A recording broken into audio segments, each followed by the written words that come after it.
నమస్తే. Welcome to Andhraprabha. ఈరోజు మీ ముందుకి నేనొక స్పెషల్ గెస్ట్‌ని తీసుకొనొచ్చాను. సో, స్పెషల్ అని ఎందుకంటున్నారనుకుంటున్నారా? ఈ మధ్య రీసెంట్‌గా గద్దర్ అవార్డ్స్ వచ్చాయి. సో, గద్దర్ అవార్డు గ్రహీత పొన్నం రవిచంద్ర సార్‌ని మీ ముందుకు తీసుకొచ్చాననమాట. సార్ చాలా మల్టీ టాలెంటెడ్ పర్సన్. అలాగే ఏమని చెప్పాలి మీకు?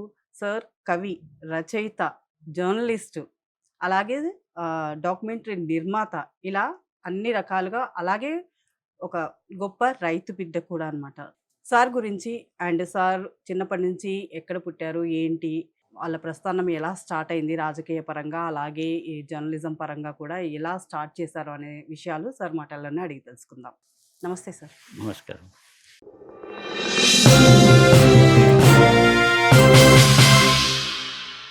సార్ మీ బాల్యం గురించి చెప్పండి. మీరు ఎక్కడ చదువుకున్నారు? ఎక్కడ పుట్టి పెరిగారు? వీటన్నిటి గురించి మా ప్రేక్షకులకు వివరించండి. మాది కరీంనగర్ జిల్లా. అంటే హెడ్ క్వార్టర్ కరీంనగర్‌లో పుట్టాం. మాది పూర్తి వ్యవసాయ ఆధారిత కుటుంబం.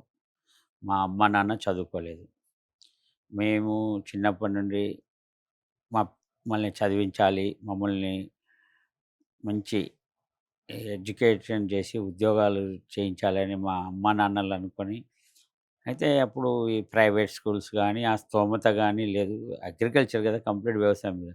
మేమంతా గవర్నమెంట్ స్కూళ్ళల్లో చదువుకున్నాం. చిన్నప్పుడు ధన్గర్వాడి, తర్వాత ఆర్ట్స్ కాలేజీ, తర్వాత ఎస్ఆర్ఆర్ కాలేజు, తర్వాత కాకతీయ యూనివర్సిటీ. ఇవన్నీ గూడా అన్ని ప్రభుత్వ పరంగా సంస్థలే. వాటిలలో చదువుకున్నాం. అప్పుడు నేను ఎస్ఎస్‌సి తర్వాత మా నాన్నతో కొన్నాళ్ళు వ్యవసాయం గూడా చేశాను. ఒక 3 సంవత్సరాలు. వ్యవసాయం చేస్తే మా తాత "వద్దు, ఎందుకు అంత కష్టం వాడికి" అని చెప్పి మళ్ళీ చదువు వైపు వచ్చి చదువు కొనసాగించాను. ఎంతమంది సంతానం సార్ మీరు అందరూ కలిసి? మేము ముగ్గురం అన్నదమ్ములం, ఇద్దరు సిస్టర్స్. అయితే పెళ్ళిళ్ళయ్యాక కూడా ఇప్పుడు గూడా మా కుటుంబం అందరూ కలిపే ఉంటాం. ఉమ్మడి కుటుంబం.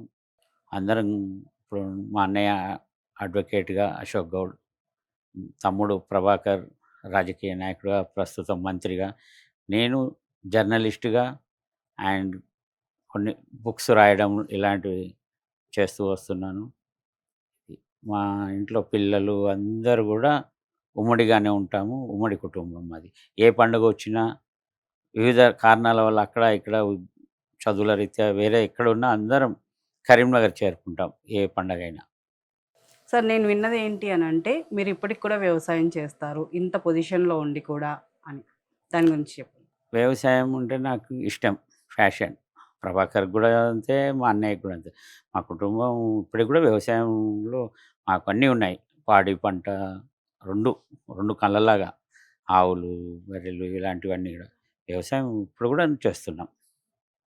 మేమెక్కువగా మేము చేసిన వ్యవసాయం నుంచి వచ్చిన పంటలే కూరగాయలు గానీ, ఏవి గానీ చేసుకొని మేము అవే ఆర్గానిక్ కంప్లీట్‌గా. ఓకే. మీరిప్పుడు ఆహ్, ముగ్గురు అబ్బాయిలు, అలాగే ఇద్దరు సిస్టర్స్ అని చెప్పారు ఇద్దరం. కదా! సో, మీ 5 మంది బాండింగ్ ఎలా ఉంటుంది చిన్నప్పటి నుంచి నుంచి చూసుకుంటే ఇప్పటి వరకు కూడా మీ 5 మంది బాండింగ్ ఎలా ఉంటుంది? మేము ఐదుగురం స్నేహితుల్లాగా, అన్నదమ్ములు, అక్కా చెల్లెల్లాగా అన్నీ కూడా. అంటే మా అమ్మ, మా నాన్న ఇద్దరు ఒక క్రమశిక్షణతో పెంచారు. ఎలాంటి దురలవాట్లు లేకుండా అందరం ఏదున్నా, ఎవరి సమస్య ఏదున్నా ఒకరికొకరు కలిసి చర్చించుకోవడం. ఏదైనా సమస్యొచ్చినా ఇప్పుడు గూడా అందరం కలిసి ఒక సమావేశంగా పెట్టుకొని, అందరం కలిసి ఉమ్మడి నిర్ణయం తీసుకుంటాం. చిన్న, పెద్ద ఇలాంటి తేడాలు లేకుండా కలివిడిగా ఉంటూ ఎప్పుడు హ్యాపీగా గడపాలన్నదే మా ఉద్దేశ్యం. సరే ఇప్పుడు మీరు ముగ్గురు అన్నతమ్ములు, ఇద్దరు సిస్టర్స్ అన్నారు కదా!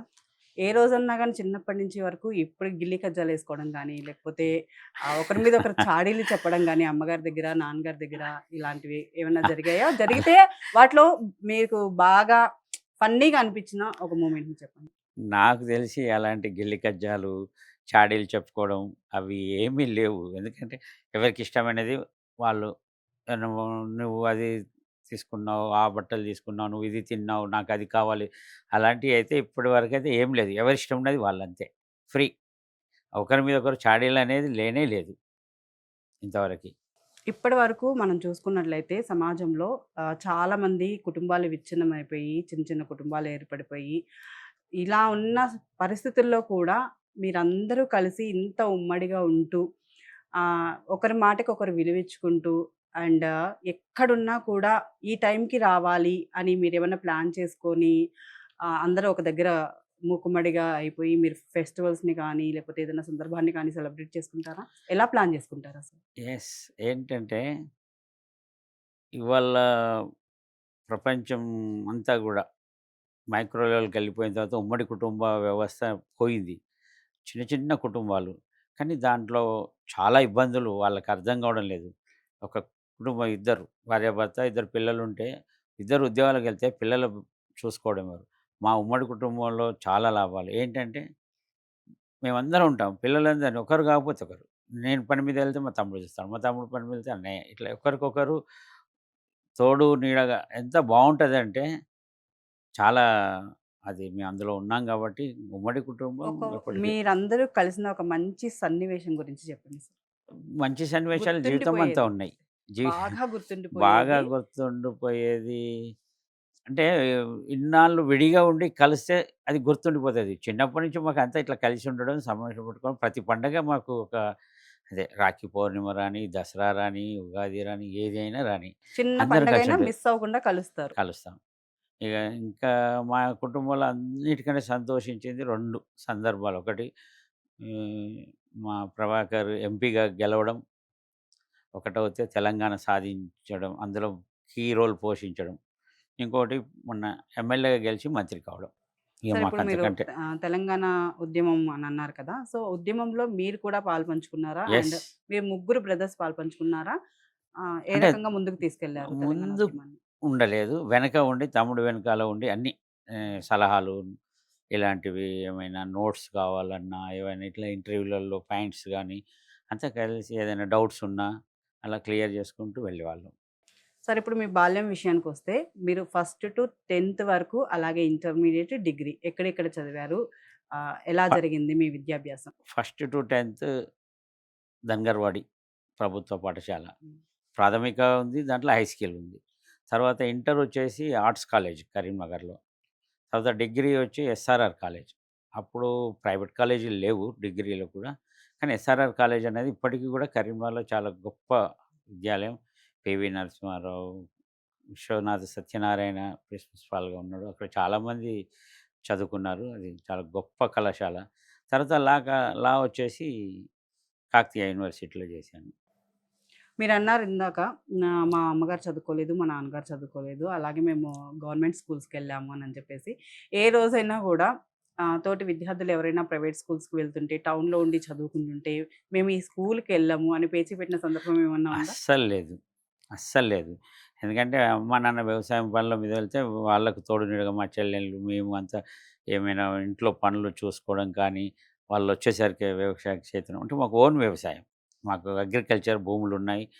వాళ్ళన్నీ చేసుకొని వచ్చేసరికి మేము ఇంట్లో పనులన్నీ కూడా మేమందరం కలిసి ఉమ్మడిగా చేసుకునేవాళ్ళం. ఎప్పుడు కూడా అయ్యో! అందులో చదువుకోలేదు, అవి లేవు.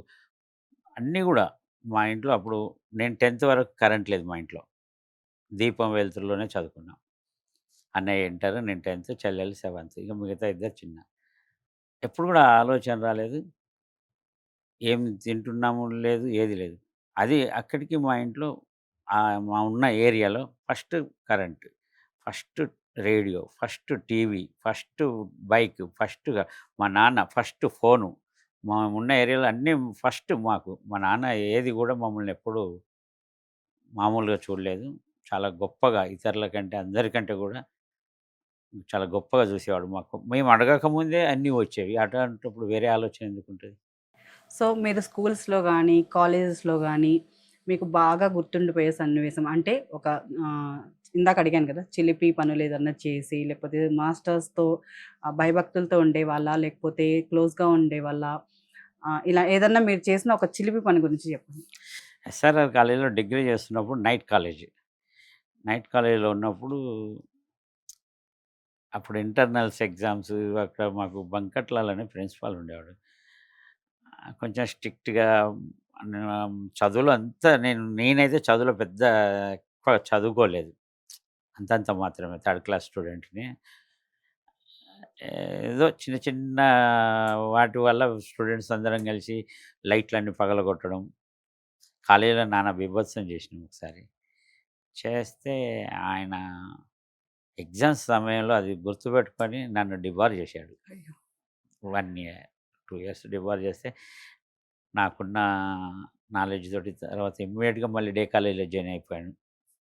అది గమ్మత్తు అనిపిస్తది అప్పుడు ఈ విషయం ప్రిన్సిపాల్‌ని. ఇంట్లో తెలిసి ఏమన్నా అన్నారా నాన్నగారు మిమ్మల్ని? ఎప్పుడు ఏమీ అనలేదు ఏ రోజు కూడా. తర్వాత ఇంటర్ తర్వాత ఇంటర్ కంటే ముందు హోటల్ పెట్టాం మేము. హోటల్ రవిచంద్ర అని. అప్పుడు ఇంటర్ చదువుతూనే హోటల్ నడుపుతూ చాలామంది స్నేహం పెరిగింది. హోటల్ అన్నప్పుడు ఏమవుతుంది అక్కడ ఊరు బయట హోటలు. కరీంనగర్ టౌన్‌కి ఔట్‌స్కట్స్ మంకమ్మ తోట అంటే. అందరితో పరిచయాలు విస్తృతంగా ఏర్పడ్డాయి. ఆ సమయంలోనే నేను ఇంటర్‌లోనే స్టూడెంట్ రాజకీయాల్లోకొచ్చాను. సెవెంత్‌లో కల్చరల్ సెక్రటరీ పోటీ చేశాను. ఇంటర్‌లో joint secretary, cultural secretary, SRR college డిగ్రీలో జాయింట్ సెక్రటరీ, ప్రెసిడెంట్ కూడా పోటీ చేశాను. అంటే బీజం వేసుకుంటూ వచ్చాను. నేనేమి గెలవలేదు గానీ, అవన్నీ పోటీ చేసుకుంటూ వచ్చాను. ఇప్పుడు మటుకు వాటన్నిటికి దూరంగా ఉన్నాను. సార్ ఇప్పుడు రాజకీయంగా కానీ, పొలిటికల్ బ్యాక్‌గ్రౌండ్‌గా సార్ ఇంతకుముందు ఎప్పుడు అమ్మగారు, నాన్నగారు ఈ పొలిటికల్‌లో లేరు. అండ్ అలాగే మీ పొలిటికల్ ఫ్యామిలీ నుంచి కూడా రాలేదు. ఆ! సో, ఈ వైపు రావడానికి గల కారణాలు సార్ మీ బ్రదర్? చెప్తున్నా గదా! నేను పోటీ చేశాను. మా అన్నయ్య పోటీ చేశాడు. అంతటా ఈవెన్ ఇక్కడ ఓయూలో లా కాలేజీలో ఉన్నప్పుడు గూడా రకరకాల పోస్టులలో మేము అన్నయ్య ఎన్ఎస్యూలో జాయిన్ అయ్యాడు. నేను కార్పొరేట్ కౌన్సిలర్‌గా గూడా పోటీ చేశాను. మేమంతా మాకున్న హోటల్ రవిచంద్ర అక్కడ అందరు కలవడాలు, చేయడాలు వివిధ వ్యక్తులు. దాంతో రాజకీయాల వైపు ఆకర్షితులయ్యాం. తర్వాత ప్రభాకర్ ఎస్ఆర్ఆర్ కాలేజ్ ప్రెసిడెంట్‌గా గెలిచిన తర్వాత విద్యార్థి సంఘాల మధ్య రాజకీయాలతోటి ఏబీవీపీ వాళ్ళు వాడి మీద దాడి చేయడం. ఆహ్, ఎప్పుడన్నా అమ్మగారు, నాన్నగారు ఎందుకు మీరు చక్కగా చదువుకోకుండా ఈ పొలిటికల్, ఈ రాజకీయాలు ఇవన్నీ మనకు అవసరమా అని ఏ రోజన్నా మీతో అప్పుడు అనడం గాని నుంచి ఏమన్నా ఇప్పటి జరిగిందా? వరకు అమ్మ గాని, నాన్న గాని మాకు ఎలాంటి ఆంక్షలు పెట్టలేదు. బాగా చదువుకోండి, మంచి పేరు తెచ్చుకోండి. మేము కష్టపడి మిమ్మల్ని అది చేశాం అని ఒక్కటే మాట అంతే.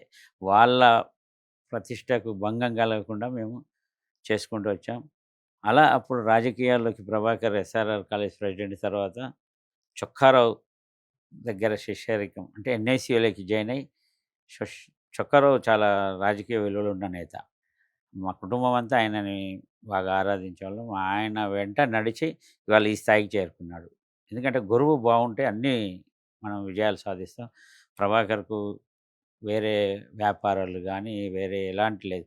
ఉదయం లేసినప్పటి నుంచి నైట్ పడుకునేదాకా ఓన్లీ పాలిటిక్స్ అంటే రాజకీయమే. ప్రజలు, కార్యక్రమాలు ఇవే తప్ప ఇంకొకటి ఏది లేదు. వాడికి అది రాదు కూడా. మార్నింగ్ నుంచి ఈవినింగ్ వరకు మీ డైట్ కానీ, లేదు అనంటే మీరు ఎలాంటి జాగ్రత్తలు తీసుకుంటారు మీ పట్ల మీరు? నేను గాని ఇప్పుడు అన్నయ్య ఒకడు వాకింగు, ఎక్సర్సైజు తను కొన్ని క్రమశిక్షణ ఎక్కువ. మార్నింగ్ మార్నింగ్ 8 గంటలకు లేచాక అన్ని కార్యక్రమాలు ముగించుకొని ఫోన్ ఆన్ చేస్తే, మళ్ళీ రాత్రి 10కి ఖచ్చితంగా ఫోన్ ఆఫ్ చేస్తాడు. పడుకుంటాడు. ఈ టైమింగ్ ప్రకారం భోజనం చేస్తాడు. టైమింగ్ ప్రకారం పడుకుంటాడు. ఎక్సర్సైజ్ చేస్తాడు. పుస్తకాలు చదువుతాడు. కానీ నాకు అలా ఏం లేదు. రోజు రాత్రి 12 దాటాల్సిందే. ఉదయం 7:30, 7 కల్లా లేస్తాను. ఇక లేచామంటే ఈ ఆహారం విషయంలో గానీ, ఎక్సర్సైజ్ విషయంలో గానీ అంతా పర్టిక్యులర్‌గా ఏమి పాటించను. ఇంక ప్రభాకర్ అయితే బిజీ. యోగా చేస్తాడు ఒకటి. నేను అది కూడా చేయను బద్ధకం. ఈ మధ్య ఏదో సాయంత్రం ఒక హాఫ్ అన్ అవర్ వాకింగ్ చేస్తున్నా. అది కూడా రాత్రి 11 గంటలకి ఇట్లా. మీకిష్టమైన ఫుడ్డు, అలాగే మీ మదర్ చేసే ఫుడ్డులో ఏది ఇష్టము? అండ్ మేడం గారు చేసే ఫుడ్‌లో మీకు ఏది ఇష్టంగా తింటారు? ఫుడ్డులో మా అమ్మ వండినా చాలా బావుంటది.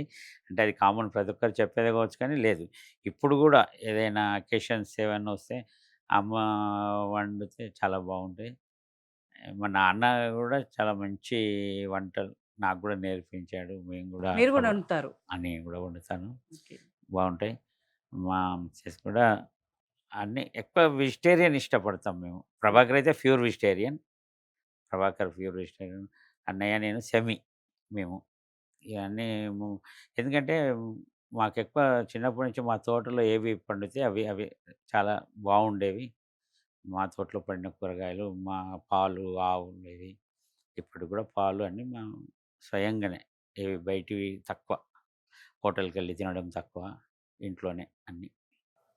సార్ ఇప్పుడు మీరు ఈ జర్నలిజం కోర్స్ కానీ, మీ స్టడీస్ పరంగా ఏ ఏం చేసినా గూడా చిన్నప్పటి నుంచి మీ స్టడీస్ పరంగా మీకు మోటివేషన్ ఎవరు? మీ అమ్మగారు గాని, నాన్నగారు గాని, మీరు పలానా చదువుకోండి, పలానా ఈ ఈ జాబ్‌లో మీరుండాలి అని ఏమన్నా కలలు కని అలాంటివేమన్నా మీకు చెప్పినవి ఏమన్నా సందర్భాలున్నాయా? నాన్నకి మటుకు మా దాంట్లో ఎవరైనా ముగ్గురు ప్రభుత్వ ఉద్యోగం చేయాలనే ఆలోచన, ఆశ ఉండేది. కానీ మేము కొంచెం అది కాకుండా టర్న్ తీసుకున్నాం. వ్యాపారం పెట్టిన తర్వాత నాకు ఏర్పడిన పరిచయాలతోటి మాడభూసి శ్రీధర్ గారు నన్ను జర్నలిజంలోకి తీసుకొచ్చాడు. ఆ పక్కనే ఉన్న మా కాంప్లెక్స్‌లో అలిశెట్టి ప్రభాకర్ ఉండేవాడు స్టూడియో. మేము చిన్నప్పుడు పాలు తీసుకొని ఇంటింటికి పాలు పోసేవాళ్ళం సైకిల్ మీదెళ్ళి. అప్పుడు నవీన్, అంపశయ్య నవీన్‌తో వాళ్ళ కుటుంబంతో పరిచయం ఏర్పడింది. వాళ్ళ కుటుంబంలో ఒక సభ్యుడిగా నేను. అక్కడ ఆయన రాసిన రచనలన్నీ టేబుల్ మీద పెడితే గాలికి పోయినా, అటు పోయినా చదివే అవకాశం లేదు. నేను కూడా ఎందుకు రాయకూడదు అని అనుకునేవాడిని. అలిశెట్టి ప్రభాకర్‌తో సాన్నిహిత్యంతో నేను 1983లోనే లలిత గేయాలు రాయడం మొదలుపెట్టాను. లలిత గేయాలు దాదాపు ఒక 20, 25 గేయాలు ఆల్ ఇండియా రేడియోలో వచ్చాయి. మా మిత్రులు అక్కడ గాయకులు ఉండేవాళ్ళు. చారి ఇలా వేరే కొంతమంది. అవన్నీ నా పాటలు 1983లోనే ఆల్ ఇండియా రేడియోలో లలిత గేయాలుగా వచ్చినాయి.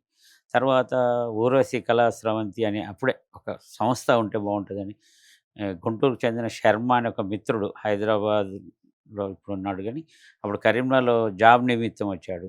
ఆయనతో పరిచయం ఏర్పడి, ఈ ఆర్గనైజేషన్ పెట్టి క్లాసికల్ డాన్స్ శిక్షణ ఇలా నాకు ఆ రోజు నుంచి ఇప్పటి వరకు ఆ కరీంనగర్ జిల్లాకు వస్తున్న కలెక్టర్లందరితో సాన్నిహిత్యం ఏర్పడింది. అంచెలంచెలుగా అలా వస్తూ జర్నలిస్ట్‌గా అయ్యాను. జర్నలిజం నుంచి కొన్నాళ్ళు చేసిన తర్వాత ఆంధ్రభూమిలో చేరాను. ఆంధ్రభూమిలో నుంచి సొంత పేపర్ పెడదామని మానే టైమ్స్ పెట్టాను. మానే టైమ్స్ తర్వాత రకరకాల కొన్ని పత్రికలు చేసి లాస్ట్‌కి 2010 నుంచి 2014 వరకు మన ఐఎన్‌పిఆర్ వాళ్ళు వెలువరించే ఆంధ్రప్రదేశ్ మ్యాగజైన్‌లో అసోసియేట్ ఎడిటర్‌గా పనిచేసి రెగ్యులర్ జర్నలిజానికి స్వస్తి చెప్పి ఫ్రీలాన్స్ మొదలుపెట్టాను. ఆ తర్వాత మామిడి హరికృష్ణ వీళ్ళతో ఏర్పడిన పరిచయం నన్ను మళ్ళీ సినీ జర్నలిజం వైపు తీసుకొచ్చింది. అప్పటినుంచి రెగ్యులర్‌గా ఆర్టికల్స్ రాస్తున్నాను, బుక్స్ వేస్తున్నాను. ఫస్ట్ సార్ మీరు రాజకీయానికి పునాది వేసింది మీరే అని చెప్పారు. హ్మ్. తర్వాత జర్నలిజం వైపు మళ్లారు. ఈ జర్నలిజం వైపు నుంచి మళ్ళీ డాక్యుమెంటరీస్ ఇవన్నీ స్టార్ట్ చేశారు కదా! మళ్ళీ ఇప్పుడు మీకు సార్ ఆహ్, ఈ రాజకీయంలో ఇంత మంచి పేరు సంపాదించుకున్న తర్వాత మీకు ఏ రోజన్నా అనిపిచ్చిందా నేను కూడా రాజకీయం వరకు మళ్ళాలి అనని చెప్పేసి? ఇంట్లో ఒక మర్రి చెట్టు ఉంటే ఆ చెట్టు నీడనే ఉన్నాం. మళ్ళీ ఇంకా మళ్ళీ ఇంకో చెట్టు ఎందుకు? ఇంక అవసరం లేదు. పిల్లలు గాని, ఎవరు గాని అంతా వేరు వేరు కుటుంబాలైతే అది. ఇప్పుడు సపోజ్ మంత్రి అనుకో, మేము కూడా మంత్రిలానే అనుకుంటాం. అంతే తప్ప ఒక్కరు ఉంటే చాలు. ఒక్కొక్క రంగంలో ఒక్కొక్కరు. ఇప్పుడు అన్నయ్య బార్ అసోసియేషన్‌లో నిన్న ఎన్నికయ్యాడు. బార్ కౌన్సిల్‌లో మెంబర్‌గా ఫస్ట్ మెంబర్‌గా ఎలక్ట్ అయ్యాడు. అలా ఎవరి ఫీల్డ్‌లో వాళ్ళు రాణిస్తున్నాం. ఒకరికొకరు కోఆపరేటివ్‌గానే ఉంటాం. నేను అది కావాలి, నువ్వు ఇది ఎయ్యావు అది అలాంటి పోటీ అయితే ఏం లేదు. మీరు రాసిన ఫస్ట్ బుక్ ఏంటి సార్? నేను రాసిన ఫస్ట్ బుక్కు 'శతవసంతాల కరీంనగర్.' కరీంనగర్ 2005లో 100 డేస్ పూర్తయింది ఆ జిల్లా ఏర్పడి. అప్పుడు చరిత్ర రికార్డ్ చేశాను. ఆ కరీంనగర్ జిల్లాది. అది ఇప్పటికీ చాలామంది విద్యార్థులకు రిఫరెన్స్ గ్రంథంగా ఉపయోగపడుతుంది. తర్వాతొచ్చేసి సినిమా 'ప్రస్థానం.' సినీ తెలుగు సినిమా ఏర్పడి 80 ఏళ్లైన సందర్భాన్ని పురస్కరించుకొని 80 ఇయర్స్ ఆఫ్ తెలుగు సినిమా ప్రస్థానం అని రాశాను. దానికి ఉమ్మడి రాష్ట్రంలోనే నాకు నంది అవార్డొచ్చింది. తర్వాత పైడి జయరాజు కరీంనగర్ జిల్లా అవార్డని నేను కరీంనగర్ చరిత్ర గురించి రాసినప్పుడు కొంచెం చూచాయిగా తెలిసి ఆయన గురించి తెలుసుకుందామని ఎక్కడ తిరిగినా ఎక్కడ ఇన్ఫర్మేషన్ లేదు. వాళ్ళ కుటుంబీకులు ఎవరో తెలియదు. మా స్నేహితురాలు అనుకోండి రాధిక వి6లో ప్రెజెంటర్ ఉండే అప్పుడు. తర్వాత ఆమె చనిపోయింది. తర్వాత కత్తి చేతను వీళ్ళంతా V6 టీమ్ వాళ్ళతోటి స్నేహం ఏర్పడి మనం ఇది సాధించాలి అనే చరిత్ర బయటికి లాగాలని మెల్లిగా మెల్లిగా వాళ్ళ కూతురు, వాళ్ళ కుమారుడు బాంబేకెళ్ళాము, పూనాకి వెళ్ళాము అనే సినిమాలో ఆయన చరిత్ర అంతా తీసుకొచ్చి 'ద ఇన్విన్సిబుల్ హీరో' అని ఒక ఇంగ్లీష్ డాక్యుమెంటరీ చేశాను. దానికి 6 ఇంటర్నేషనల్ అవార్డ్స్ వచ్చినాయి. ఆయన పేరు మీద కాపీ టేబుల్ బుక్ చేశాను. ఈ మధ్యన తెలుగులో చేశాము ఆయన పేరు మీద డాక్యుమెంటరీ. దానికి మొన్ననే గద్దర్ అవార్డ్ వచ్చింది. తర్వాత తెలంగాణ సినీ ప్రస్థానం ఈ నేను ఇప్పటివరకి దాదాపు ఒక 200 పైన ఆర్టికల్స్ ఈ కరోనా తర్వాత 2020 నుంచే 200 వరకు ఆర్టికల్స్ రాస్తే దాంట్లో దాదాపు 60 ఆర్టికల్స్ కవర్ పేజ్ కథనాలొచ్చాయి. నేను అనుకుంటా బహుశా ఈ ఉమ్మడి రాష్ట్రంలో ఎవరు గూడా అన్ని కవర్ పేజ్ కథనాలు వచ్చి ఉండకపోవచ్చు. సార్ 80 ఏళ్ల తెలుగు సినీ ప్రస్థానం బుక్ రాశారు కదా మీరు. సో, ఆ బుక్‌లో కొన్ని సన్నివేశాల గురించి ప్రేక్షకులకు వివరించండి. 1931 నుంచి 2011 వరకు ఇయర్ వైస్‌గా రివ్యూ ఇచ్చాను. అంటే అందరూ అదే ప్రతి ఇయర్ ఎన్ని సినిమాలు రిలీజ్ అయ్యాయి. 31 నుండి ప్రతి సంవత్సరం ఏ సినిమా సక్సెస్ అయింది, ఏ సినిమా ఫెయిల్ అయింది. అదొకటి ఇయర్ వైస్‌గా. తర్వాత ఆ 80 ఏండ్లలో తెలుగు సినిమా సాధించిన విజయాలు, అవార్డులు, రివార్డులు, సినీ రంగంలోకొచ్చిన వాళ్ళ వివరాలు అన్ని ఫోటోలు 99% ఏ ఒక్క సంఘటన మిస్ గాకుండా ఆ బుక్‌లో పొందుపరచబడింది. అరుదైన ఫోటోగ్రాఫ్స్ అది నాకు గూడా చాలా సంతృప్తినిచ్చింది. దాంట్లో 80 ఏళ్లలో అయ్యో! ఇది మిస్ అయింది, లేకపోతే అది లేదు, ఈ వీళ్ళ ఫోటో లేదు అనేది ఏది లేకుండా మొత్తం సమగ్రంగా తీసుకురావడం జరిగింది. దానికి ఎస్‌వి రామారావు అనే జర్నలిస్టు, సినిమా జర్నలిస్టు పెద్దాయన జ్యూరీలో ఉన్నప్పుడు అప్పటికి రాష్ట్రాలు విడిపోయినా గాని అప్పటికి అదే తర్వాత కూడా వీళ్ళు ఇవి తెలంగాణ వ్యక్తి కదా! ఎందుకు అవార్డ్ ఇవ్వాలి? నో, నో, నో ఇది తెలుగు సినిమా గురించి ఉంది. దీనికి 100 నంది అవార్డులు ఇచ్చినా తక్కువే. సినిమా ఇండస్ట్రీలో ఉన్నవాళ్ళు చేయని పని రవిచంద్ర మీరు చేశాడు కాబట్టని. రాసేటప్పుడే అనుకున్నారు దీనికి ఒక నంది అవార్డ్ వస్తుంది. నేను అలా ఏమనుకోలేదు. నేను 2006కి నంది జ్యూరీ మెంబర్‌గా పనిచేశాను. ఓకే. నంది అవార్డ్‌లో జ్యూరీ మెంబర్‌గా సినిమా దానికి అప్పుడు నేను పనిచేశాను. అప్పుడు ఎంఎస్ రెడ్డి గారితో నాకు చాలా సన్నిహిత్యం ఉండేది. ఆయన మా చైర్మన్‌గా, మా సభ్యులందరూ అప్పుడు నేను కూడా ప్రాముఖ్యమైన పాత్ర పోషించాను. నేను సినిమా జర్నలిజం వైపు వస్తానని కూడా అనుకోలేదు. తర్వాత మామిడి హరికృష్ణ గారితో పరిచయం. అంటే చిన్నప్పుడు నాకు బుక్ స్టాల్ ఉండేది. బుక్ స్టాల్‌లో ఈ సినిమా మ్యాగజైన్‌లు 'విజయ్ చిత్ర', 'జ్యోతి చిత్ర' రకరకాల సినిమా పత్రికలు 'సితార' వీటిలలో వచ్చిన ఫోటోగ్రాఫ్స్ కట్ చేసుకొని ఇంట్రెస్ట్. సినిమాలంటే చాలా సినిమాలు చూసేవాడిని. అవన్నీ కటింగ్‌లు పెట్టుకున్నాను. అది బాగా ఉపయోగపడ్డది నాకు. 80 ఏళ్ల సినీ ప్రస్థానం అని రాసారు కదా సార్. అంటే 80 ఏళ్ల నుంచి అసలు సినీ ప్రస్థానంలో ఏమేమి జరిగింది? ఇదంతా సేకరించడానికి మీకు ఎంత టైం పట్టింది? మీరు ఎన్ని బుక్కు సేకరించారు? దీని గురించి ఎంత కష్టపడ్డారు మీరు? చెప్తాను కదా! దానికి సమయం అంటూ లేదు. నేను చిన్నప్పుడే దాంట్లో కావాల్సిన ఫోటోగ్రాఫ్స్ అన్నీ నా దగ్గర కట్ చేసుకొని బుక్‌లలో పెట్టుకున్నాను ఇంట్రెస్ట్‌తో. ఇంత సమయం అని లేదు కానీ సీరియస్‌గా మటుకు అన్ని వివరాలు ఒక్కసారికి 2 సార్లు చూసుకొని మళ్ళీ అయ్యో! ఇది మిస్ అయింది, ఇదే మిస్ అయింది. ఒక 7 సంవత్సరాలలో 5 సంవత్సరాలు ఇవన్నీ రిసెర్చ్ చేయడానికి పనికొచ్చి 2 సంవత్సరాలు మటుకు సీరియస్‌గా మొత్తం 7 సంవత్సరాలు పట్టింది ఆ బుక్ రావడానికి. 2005 నుండి. మొత్తానికైతే అవార్డ్ సాధించారు ఆ బుక్ యెస్. మీద. చాలా హ్యాపీ అనిపించుంటుంది. చాలా హ్యాపీ. తర్వాత ఈ జర్నలిస్ట్‌గానే తెలుగు యూనివర్సిటీ వాళ్ళు కీర్తి పురస్కారం ఇచ్చారు.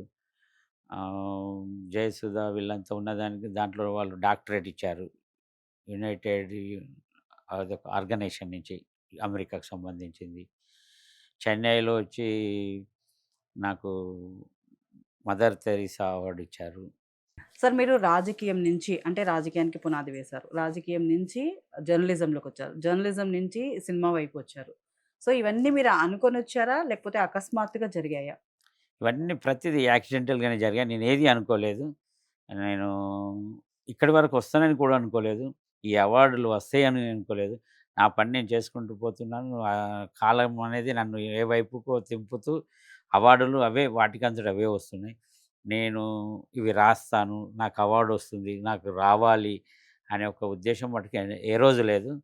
అనుకోకుండా మొన్నే వాళ్ళు వచ్చి మీకు ఇండియన్ బుక్ ఆఫ్ రికార్డ్స్‌లో చోటు చేస్తున్నాం. మీకు ఇది సర్టిఫికేట్ ఇస్తామంటే నేను స్టన్ అయ్యా. అందరూ ఇవాళ రేపు డబ్బులిచ్చి కొనుక్కుంటున్న సమయంలో అవార్డులైతే వాటంతట అవే వస్తున్నాయి. నేనెప్పుడు కూడా ఈ ఫీల్డ్‌లో వెళ్ళాలి అని అయితే ఎన్నడూ అనుకోలేదు. ఫస్టు లలిత గేయాలు రాశాను. గ్యాపు, వ్యాపారం, బిజీ. తర్వాత మళ్ళీ జర్నలిజం. జర్నలిజం చేసిన తర్వాత సినిమా రంగం వైపు జ్యూరీ మెంబర్స్‌గా నేను నంది జ్యూరీ మెంబర్‌గా చేయడంతో పాటు పోర్చుగల్ ఇంటర్నేషనల్ డాక్యుమెంటరీ ఫెస్టివల్‌కి చేశాను. తర్వాత ఇటలీలో చేశాను. తర్వాత పోయిన ఏడాది ఇదే సమయానికి నేను నేపాల్‌లో ఉన్నాను. అక్కడ గూడా జ్యూరీ మెంబర్‌గా చేశాను. నేను సౌత్ ఇండియా ఫిల్మ్ ఫెడరేషన్ దాంట్లో నేను సెక్రటరీని. జాయింట్ సెక్రటరీని ఇక్కడ. దాని ద్వారా నాకు ఈ అవకాశాలొస్తున్నాయి. భారతదేశంలోని అన్ని సొసైటీలతో నాకు ఫిల్మ్ సొసైటీ ఉద్యమంలో చురుకుగా ఉన్నాను. సో, మీరు ఇంత విజయ ఆనందంలో ఉన్నారు సార్. మీ లైఫ్‌లో మీకు ఏదన్నా ఎవరికీ చెప్పుకోలేని బాధ కానీ, లేకపోతే ఏదన్నా మీరు దాచుకున్న ఒక బాధాకరమైన సంఘటన ఏదన్నా ఉందా? చిన్న చిన్నవి ఎన్నున్నా మెయిన్‌గా 2014లో ఇంత కష్టపడ్డ తర్వాత మా బ్రదర్ ఓడిపోవడం, అది చాలా కంటిన్యూగా రెండోసారి, మూడోసారి అవి రాజకీయంగా అవుతే, అన్నిటికంటే బాధ కలిగింది మా నాన్న చనిపోవడం. సడెన్‌లీ హార్ట్ అటాక్‌తో. అంత ఆరోగ్యంగా ఉండే వ్యక్తి. చాలా ఒక పద్ధతిగా తన జీవితాన్ని దిద్దుకున్న మనిషి సడెన్‌గా చనిపోవడం మటుకు అది అంటే ఆ దాని నుంచి ఇప్పటివరకు మేమెవరం ఇంకా కోలుకోలేదనే జెప్పాలి. ఇప్పటికి ఆయన పేరు స్మరణ గాని, ఆయన గురించి గాని, మా ఇంట్లో పేరు రోజుకు 100 సార్లన్నా వినబడతది. ఆయన ఉన్నట్టుగానే భావిస్తాం మేము. సార్ మీరు కరీంనగర్‌లో మీ నాన్నగారి పేరు మీద అవార్డ్స్ ఇస్తున్నారు గదా సార్! సో, ఎవరి ప్లాన్ ఇది? అదైతే నా ప్లాను. ఎందుకంటే మా నాన్నకి కళలంటే చాలా ఇష్టం. ఈ ఒగ్గు కథ ఇలాంటివి వినేవాడు. సాహిత్యం అన్నా చక్కగా వినేవాడు. రేడియోలో వచ్చేది. రేడియో ప్రేమికుడు. తను చివరికంట రేడియో చేతిలో ఎప్పుడు అది ఇప్పుడు మనం సెల్ ఫోన్ ఎలా పట్టుకునేవాళ్ళమో తను రేడియో పట్టుకునేవాడు. ఆహ్, నాన్నగారి పేరు మీద మీరొక డాక్యుమెంటరీ గూడా తీశారు గదా! యెస్. సో, అది కూడా మీ ప్లానేనా? అది కూడా నేనే ప్లాన్ చేశాను. ఎప్పుడు చిరస్థాయిగా ఉండిపోవాలి. ఆయన పేరు మీద బుక్ కూడా వేశాం. ఓకే.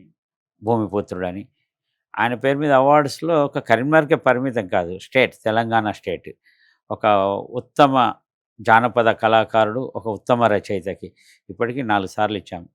మొదటిసారి సాహిత్యంలో నాలేశ్వరం శంకరం, రెండోసారి నలిమెల భాస్కర్, మూడోసారి చంద్రబోసు, నాలుగోసారి వచ్చేసి మొన్న జరిగింది అంపశయ్య నవీన్‌కి. నలుగురికిచ్చాం ఇలా. నాన్నగారికి ఇంత ఇంట్రెస్ట్ ఉంది అని అన్నారు కదా సార్! జానపదం కానీ, కళల మీద. నాన్నగారు గూడా ఏమన్నా ప్రోగ్రామ్స్ చేసేవాళ్ళా అప్పట్లో? లేదు.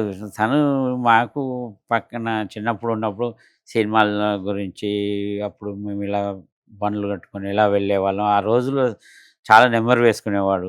మా దగ్గర ఒగ్గు కథల్లో ఉన్న వాళ్ళ ఈ ఒగ్గు కథలు ఇలాంటివి. తను 24 గంటలు వ్యవసాయమే, వ్యవసాయం, వ్యవసాయం చేసేవాడు. హార్డ్ కష్టజీవి. పిల్లలు, ఇల్లు ఇవన్నీ చేసుకోవాలి. వేరే ఏమీ లేదు. తనదే మాకొచ్చింది అంతాను. మీరు ఈ ఈ స్థాయికొచ్చారు గదా సార్ ఇప్పుడు. చాలా కష్టపడొచ్చారు. మీకు మీరే మీ మీ స్థాయిని బిల్డ్ చేసుకున్నారు. సో, ఊరెళ్ళినప్పుడు మేము ఇట్లా పొలం పని చేసుకోవాలి. ఎందుకు చేయాలి మేము? వాళ్ళతో చేయించొచ్చు కదా! అని మీకేమన్నా అనిపిస్తుందా? లేకుంటే మీరు స్వయంగా వెళ్లి పొలాలకెళ్ళి మీ వర్క్ మీరు చేసుకుంటారా? అస్సలు లేదు. ఉంటారు. మా వాళ్ళు ఎంత ఉంటారు. వాళ్ళతో కలిసి ఉండడం వాళ్ళతో కలిసి మీరు గూడా ఆ! మమేకమై చాలా వర్క్ చేసేస్తారు. సంతోషం అది. ఎందుకంటే పచ్చని చెట్లలో అక్కడ మనం అది చేసుకోవడం అనేది ఆ ప్రకృతిలో ఆనందమే తప్ప ఇది ఇది నేను విన్నాను సార్. ఎందుకుంటుంది? అందుకే మిమ్మల్ని అడుగుతున్నాను. ఎందుకు మీరు మనకి ఇప్పటికి కూడా అందరూ వెళ్ళినప్పుడు పొలాలకెళ్ళి అక్కడ అందరం కుటుంబం, వాళ్ళతో కుటుంబం పాటు పిల్లలు కూడా. కలిసి యెస్. కలిసి పని చేసుకుంటారు అనని జెప్పేసి నేను విన్నాను. పని చేయాల్సినంత పెద్దగా అదేం లేదు కానీ ఇప్పుడు అంతగా అంత మిషనరీలు వచ్చినాయి. ఏదేదో వచ్చాయి గానీ, కానీ అందరం కలిసి వెళ్లి చూసుకోవడము, చేయడము ఇదంతా ఇది చెయ్యి, ఇది పెట్టు, అది పెట్టు అంత దాంట్లో తెలుసు కాబట్టి మెయిన్‌గా. చాలా ఇష్టం. మేము ఇప్పుడు మా మేమే గాకుండా మా అన్నయ్య పిల్లలు గాని, మా పిల్లలు గాని, వాళ్ళ మనమరాళ్ళు, మనమలు అందరూ గూడా అక్కడికెళ్ళాలని. ఎందుకంటే అక్కడ పోతే ఆవులు, మేకలు, గొర్రెలు, కోళ్ళు ఇదంతా ఒక పాడి పంట ఇవన్నీ పచ్చడి చెట్లు, రకరకాల ఫ్రూట్సు ఇవన్నీ ఉంటాయి. ఎప్పుడు ఏదో ఒక ఫ్రూట్ అయితే ఉంటది గదా! అన్నీ ఇష్టం అందరికి అక్కడికి. మేము హైదరాబాద్ నుంచి వెళ్ళేటప్పుడు ఆగుతాం అక్కడ, వచ్చేటప్పుడు అక్కడ. లేకపోతే పండగలకు వచ్చినప్పుడు ఒకరోజు స్పెషల్‌గా పిక్నిక్ లాగా పెట్టుకుంటాం. అందరం కలిసే ఎంజాయ్ చేస్తాం. మీకు బాగా నచ్చిన ఒక టూరిస్ట్ ప్లేస్ గురించి చెప్పండి సార్? కేరళ. ఎందుకిష్టం? నేను మొట్టమొదటిసారి అయ్యప్ప మాల వేసుకున్న తర్వాత వెళ్ళినప్పుడు అది నిజంగా స్వర్గంలా అనిపించింది. సరే ఇప్పుడు అప్పటికి ఇప్పటికి చాలా మారింది. అంటే నగరాలు మారినా లోనికెళ్తే స్ స్ నీటి సెలయేర్లు, కొబ్బరి చెట్లు, రకరకాల అంతా పచ్చని నాకు ప్రకృతి అంతా అక్కడ చాలా బావుంటది. తర్వాత చాలా సార్లు వెళ్ళా కేరళ. బెంగుళూరు అన్నారు గానీ, బెంగుళూరు ఈ మధ్యన అంతా ట్రాఫిక్‌మయమైపోయింది. లండన్‌లో గూడా చాలా బావుంటది. కాపోతే అక్కడ చలి ఎక్కువ గాని, కేరళ ఈజ్ నాకు చాలా బ్యూటిఫుల్. నేను చూసింది దాంట్లో. సార్ మీరు కవితలు రాశారు కదా! మీకు బాగా నచ్చిన ఒక కవిత చెప్పండి సార్ మా ప్రేక్షకుల కోసం? గ్యాప్ తర్వాత నేను మళ్ళీ లలిత గేయాల తర్వాత రాస్తున్న క్రమంలో కరోనా సమయంలో రాసిన కవిత నాకు చాలా అప్పుడు ఏంటి అసలు మనము ఒకరికొకరు బంధువులమై ఉండి కూడా చనిపోతే గూడా ఏది గూడా చేయలేని నిస్సహాయ స్థితి అనే దాని మీద నాకు కరోనా కవిత చాలా బా నచ్చింది నాకు. కరోనా మీద బా రాశాను. మీకు గుర్తుంటే చెప్పండి సార్? అంతగా గుర్తులేదు. చాలా రోజులయింది గదా! ఓకే. 2020లో 6 ఇయర్స్ అయింది. అది పత్రికల్లో గూడా వచ్చయింది. దాని నుండి మొదలుకొని ఎక్కువ భావ కవితలు. నాకు కరోనా వచ్చింది. కరోనా వచ్చినప్పుడు నేను హాస్పిటల్‌లో ఉన్నప్పుడు సంక్రాంతి పండుగప్పుడు ఒక్కడినే ఉన్నాను గదా! నేను అక్కడ కూర్చొని కవిత్వం రాయడం. అంటే నాకు కరోనా వచ్చింది కానీ ఫిజికల్‌గా నేను చాలా యాక్టివ్‌గా ఉండి రోజు ఏదో పడుకొని ఉండకుండా అది చేస్తున్నప్పుడు ఒక వాలంటైన్ డే మీద ఒక సాంగ్ రాశాను చిన్నగా. రాస్తే అది పాటగా వచ్చింది. కానీ అది చాలా మంది ప్రశంసలు అందుకుంది. సమ్మతమే ప్రియా సమ్మతమే అని ఒక సాంగ్. అది యూట్యూబ్‌లోనే పోస్ట్ చేయడం జరిగింది. అది వైజాగ్‌లో వీడియో షూట్ చేశాము. చాలా బాగొచ్చింది. సార్ మీరు కవిత్వాలు, రచనలు ఇయన్నీ రాస్తారు కదా! సో, మీకు బాగా నచ్చిన కవి కానీ, రైటర్ కానీ ఎవరు? ఎందుకు మీకు వాళ్ళంటే అంత ఇష్టం? కవి వచ్చేసి నేను రాస్తుంది భావ కవిత. కానీ అలిశెట్టి ప్రభాకర్ చిట్టి కవితలు చాలా ఇష్టం. అట్లాగే అంపశయ్య నవీన్ ముళ్ళ పొదలు. ఈ మధ్యన అంటే నాకు పరిచయమైన తర్వాత దగ్గర నుండి చూస్తున్న వాళ్ళలో నలిమెల భాస్కర్ గారు ఒకరు. 14 భాషలు తెలిసినవాడు. కరీంనగర్‌లో ఉంటాడు.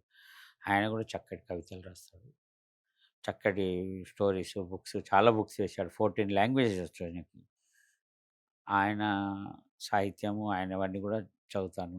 ఆ మిత్రుడు అన్నవరం దేవేందర్ తెలంగాణ భాషకు పట్టం కట్టిండాయన. ఇలా ఒక ముగ్గురు, నలుగురివి రెగ్యులర్‌గా చూస్తుంటాను నేను. మీకు రీసెంట్‌గా గద్దర్ అవార్డ్ వచ్చింది సార్. సో, మీరు అది తీసుకున్నప్పుడు ఎలా ఫీల్ అయ్యారు? అలాగే మీ ఫ్యామిలీ మెంబర్స్ ఎలా ఫీల్ అయ్యారు? మీకు గద్దర్ గారికి ఏమన్నా పరిచయం ఉండి ఎటువంటి అనుభూతి ఉంది? నాకు 'గద్దర్' అవార్డు పోయిన ఏడాది ఫిల్మ్ క్రిటిక్‌గా వచ్చింది. నాకు అప్పుడు ఫస్ట్ 'గద్దర్' అవార్డు సంతోషం. ఇప్పుడు ప్రకటించారు. ఇంకా ఈ ఉగాది రోజు ఇస్తున్నారు. సెకండ్ కంటిన్యూగా. ఇప్పుడు 'పైడి జయరాజు' డాక్యుమెంటరీ మీద వచ్చింది ఈసారి. 'గద్దర్' గారితో నాకు పరిచయం ఉంది. 'గద్దర్' గారి ఎన్నికలప్పుడు 2018లో మా తమ్ముడి ప్రచారానికొచ్చారు. తర్వాత నేను తెలంగాణ మీద డాక్యుమెంటరీ చేస్తున్నాను ప్రస్తుతం. ఆ చేస్తున్న క్రమంలో ఆయన ఇంటర్వ్యూ కోసం అడిగాను. ఆ రోజు విమలక్క, గంట చక్రపాణిలో ఇంటర్వ్యూ చేసిన తర్వాత ఆయనని ఇంటర్వ్యూ అడిగితే, "నేను వస్తున్నా, వస్తున్నా" అన్నాడు. "రాలేదు అన్నా ఇంకా మీరు రాలేదు" అంటే, "లేదురా నాకు కొంచెం హెల్త్ బాలేదు. వర్షం పడుతుంది. నేను రాలేను. డాక్టర్లొచ్చారు. వద్దంటున్నారు బయటికెళ్ళడం" అంటే, "పోనీ నేనొస్తాను" అంటే, "సరే మాట్లాడు డాక్టర్లు" అంటే, "లేదు లేదు ఆయనకు కొంచెం ప్రాబ్లమ్ ఉంది. హాస్పిటల్‌కి తీసుకెళ్తున్నాం" అన్నారు. హాస్పిటల్‌కెళ్ళినవాడు అటే ఎళ్ళిపోయాడు. హార్ట్ అటాక్ వచ్చి చనిపోయాడు. ఆ ఫోన్‌లో ఆ రోజు 3, 4 సార్లు నేనే చివరిగా అట్లా దూరం నుంచి మాట్లాడినవన్నీ తర్వాత హాస్పిటల్‌లో జాయిన్ అయ్యాడు. అది మటుకు ఎప్పుడు గుర్తుండిపోయేది. బాధ అనిపిస్తది. అరే! మేము ఆయన ఇంటర్వ్యూ చేయలేకపోయామే. సరే ఆ లోటు వాళ్ళ కూతురు వెన్నెల మాకు చాలా ఎప్పుడు కలుస్తుంటది. వాళ్ళ నాన్న జ్ఞాపకాలు పంచుకుంటుంటాం. అలాంటి మహనీయుడి పేరు మీద పెట్టిన అవార్డులు నాకు వరుసగా రెండోసారి కూడా రావడం చాలా ఆనందం. సార్ మీకొక యూట్యూబ్ ఛానల్ ఉంది. సో, ఆ యూట్యూబ్ ఛానల్‌లో మీరు రాసిన కవితలు, రచనలు ఇలాంటివి పోస్ట్ చేస్తారా? రాజకీయాల గురించి ఇవన్నీ కూడా పోస్ట్ చేస్తారా? ఇవేవి కాదు, తెలంగాణకు సంబంధించిన సంస్కృతి, పండగలు, వాటి మీద అన్ని పండగల మీద ఇక్కడి కళాకారులతో సాంగ్స్ చేసి పోస్ట్ చేశాం. ఇక్కడ సంస్కృతిని చాటాలి, ఇక్కడి సంస్కృతి నలుగురు, బతుకమ్మ పండుగ ఉంది, బోనాలు ఉన్నాయి, శివరాత్రి ఉంది, మన ఇక్కడ సమ్మక్క సారక్క, ఇలాంటివన్నీ కూడా చేసి పోస్ట్ చేశాం. రాష్ట్ర అవతరణ దినోత్సవం సంబంధించిన సాంగ్స్, ఇలా సాంగ్స్‌తో పాటు ఇక్కడ కళాకారులు చాలామంది ఫోక్ ఆర్ట్స్‌లో నమ్ముకున్న వాళ్ళ ఇంటర్వ్యూసు ఇలాంటివి చేశాను తప్ప నేను రాసినవనేం లేదు. అంతా ఎక్కువ సంస్కృతికి చోటిచ్చాం. తర్వాత మా బ్రదర్ ఎలక్షన్స్ అప్పుడు కొంచెం ఎన్నికల వరకుండి ఇక నేను ఏర్పడిన బిజీ కారణంగా దాన్ని పక్కన పెట్టి ఓన్లీ డాక్యుమెంటరీస్ ప్రొడక్షన్ హౌస్‌గా మార్చాను దాన్ని. ఇప్పుడు 'సర్వై పాపన్న' మీద డాక్యుమెంటరీ చేశాము. అట్లాగే తెలంగాణ పార్లమెంట్‌లో అసలు ఇక్కడ ఫీల్డ్‌లో కాదు, అక్కడే ఏం జరిగింది తెలంగాణ. ఇక్కడ ఎంత కొట్లాడినా రాదు, అక్కడ ఏం జరిగిందనే దాని మీద కూడా అది డాక్యుమెంటరీ చేస్తున్నాం. అది కూడా పూర్తిగా వచ్చింది. ఇలా ఇక డాక్యుమెంటరీస్ వైపు టర్న్ తీసుకొని మా టీమ్ ఆ వర్క్ చేస్తున్నది. సార్ మీరు ఎన్నో బుక్స్ రాసారు, కవితలు రాసారు. అన్నీ ప్రచురించబడ్డాయి. అండ్ ఇంకా కొత్తవేమన్నా రాబోతున్నాయా? అండ్ కొత్తయి రాబోతే ఎలాంటివి రాయబోతున్నారు? అండ్ ఇప్పుడు కవితలు కానీ, రచనలకు కానీ, అప్పట్లో ఉన్న కవితలకు కానీ, రచనలకు కానీ తేడా ఏంటి? కవిత్వంలో తేడాలు అంటే క్వాలిటీ తగ్గింది ఇప్పుడు. రచనలు పర్లేదు గానీ కవిత్వంలో ఆ రోజుల్లో ఉన్న కవిత్వం ఇప్పుడు లేదు. ఇక నేను చేయబోతున్న బుక్స్ అంటే ఇప్పుడు నేను చెప్పాను కదా! ఆర్టికల్స్ చాలా వచ్చాయి. అందరి సూచన మేరకు అవి ఒక 2 వాల్యూమ్స్ అయితే మొదట వేస్తున్నాను. మన భారతీయ సినీ వైతాళికులని వాళ్ళ గురించిన 2 బుక్స్ రాబోతున్నాయి. అట్లనే నా కవితలది 'సింగిని' అనే ఒక కవితా సంపుటి వస్తది. ముఖ్యంగా అన్నిటికంటే ముఖ్యంగా నాకు ఇష్టమైన నటి జయసుధ. జయసుధ గారి పేరు మీద ఆమె బయోగ్రఫీ రాసేసాను. Already completed. ఒకసారి జయసుధ గారు ఈ వచ్చే నెలలో చూసి ఫైనల్ చేస్తారు. ఒక 2, 3 మంత్స్‌లో ఆమె బయోగ్రఫీ మీద నా ఇంటర్వ్యూస్ అవి అన్నీ కలిపి ఒక బ్రహ్మాండమైన బుక్ రాబోతుంది జయసుధ గారిది. ఎందుకంటే నాకు సినిమా తీద్దామని 1991లో నేను మద్రాస్ వెళ్తే తను సినిమా వద్దు, మీరు కొత్తగా వచ్చేవాళ్ళు మీకు తెలియదు, ఏదో మా డబ్బుల కోసం మేము ఆశపడ్డం కాదని ఓ సిస్టర్‌గా నన్ను వారించి వద్దని చెప్పి భోజనం పెట్టి తన చాలా ప్రేమతో మమ్మల్ని పంపించింది. అప్పటినుంచి రెగ్యులర్‌గా నేను టచ్‌లో ఉన్నాను. ఇప్పుడైతే తను ఇంకా ఎమ్మెల్యే అయిపోయి హైదరాబాద్‌లోనే స్థిర నివాసం ఏర్పరచుకోవడంతోటి ఎప్పుడు కలుస్తూనే ఉంటాను. ఆ బుక్‌కి సంబంధించిన వివరాలు ఎప్పుడు చర్చించుకుంటూ ఉంటాం. ఎలా ఉండాలి? ఎలా ఉండకూడదు? అంటే 100% కరెక్ట్‌గా ఉండాలి. ఎవరు అన్నీ ఇవాళ రేపు యూట్యూబ్ ఛానెల్‌లు ఎలా వస్తున్నాయి? అవన్నీ తనకు నచ్చదు. అందుకే దాన్ని చాలా జాగ్రత్తగా తీసుకొస్తున్నా. ఓకే. Thank you sir. మా స్టూడియోకొచ్చి బోలెడన్ని విశేషాలు మాతో, మా థ్యాంక్ ప్రేక్షకులతో యూ. పంచుకున్నందుకు ధన్యవాదాలు. ఇదండి ఈరోజు ఇంటర్వ్యూ. మరొక మంచి ఇంటర్వ్యూతో మళ్ళీ కలుసుకుందాం. అంతవరకు సెలవు. నమస్కారం.